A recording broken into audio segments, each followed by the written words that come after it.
Hello అండి అందరికీ. మీ అనురావిలా. ఈరోజు వచ్చేసి నా వీడియో ఏంటంటే ఇడ్లీకి వచ్చేసి కారం చట్నీ తయారు చేసిందండి. చాలా బాగుంటుంది. ఎట్లా చేస్తారో చూపిస్తాను.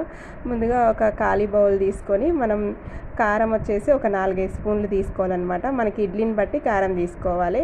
ఇంకా నేనైతే ఒక 4 నుంచి 5 స్పూన్ల కారం అయితే తీసుకున్నా. అలాగే ఎల్లిపాయలు ఒలిచి 6-7 రెబ్బలు ఒలిచి పెట్టుకోవాలి. సాల్ట్ వేసి మంచిగా కలపాలండి. ఆ తర్వాత వాటర్ పోసి మంచిగా ఉండలు లేకుండా కలుపుకోవాలన్నమాట. కారం చట్నీ బాగుంటుందండి ఇడ్లీలోకి.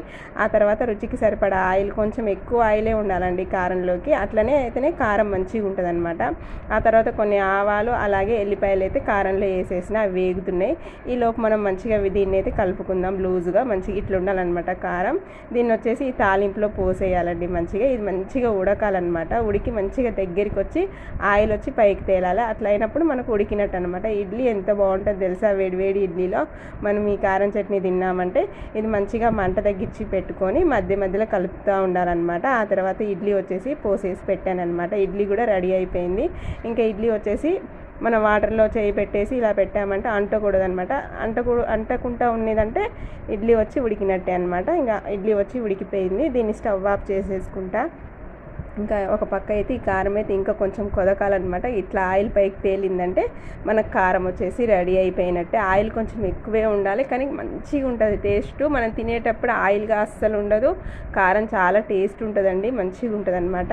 ఇంకా ఈ కారం అయితే అయిపోయింది. స్టవ్ అయితే ఆఫ్ చేసేసిన. ఇంకా మనమైతే ఇడ్లీ వచ్చేసి మంచిగా తినాల్సిందే అనమాట. పొద్దున్నే టిఫిన్కి వచ్చేసి నాకు ఇదే అనమాట. ఈరోజు వచ్చేసి నేను ఇంట్లో అవైలబుల్గా ఏం లేనప్పుడు ఇట్లాంటి కారం చట్నీ చేసుకుంటా. ఇది కూడా చాలా బాగుంటుంది. ఇదైతే మా వారికి చాలా చాలా ఇష్టం అనమాట. అడిగి మరీ చేయించుకుంటారు అనమాట. ఇంకా నేనైతే ఈరోజు వచ్చేసి కారం చట్నీ అయితే చేసినండి.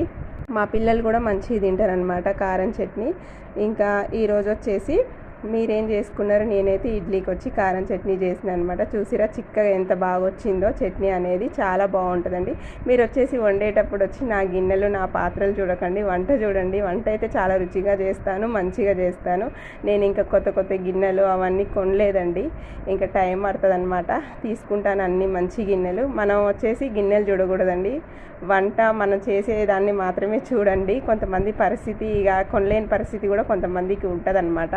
అట్లనే అనుకోండి. ఇంకా నాకైతే వచ్చి 2 అమ్మాయిలు ప్లస్ మళ్ళీ మాది రెంట్ హౌస్ అనమాట. అన్నీ చూసుకోవాలి. కొత్త గిన్నెలు కొనాలంటే టైం పడుతుంది అనమాట. అట్లా మీకు నా వీడియో నచ్చితే తప్పకుండా లైక్ చేయండి, సబ్స్క్రైబ్ చేయండి.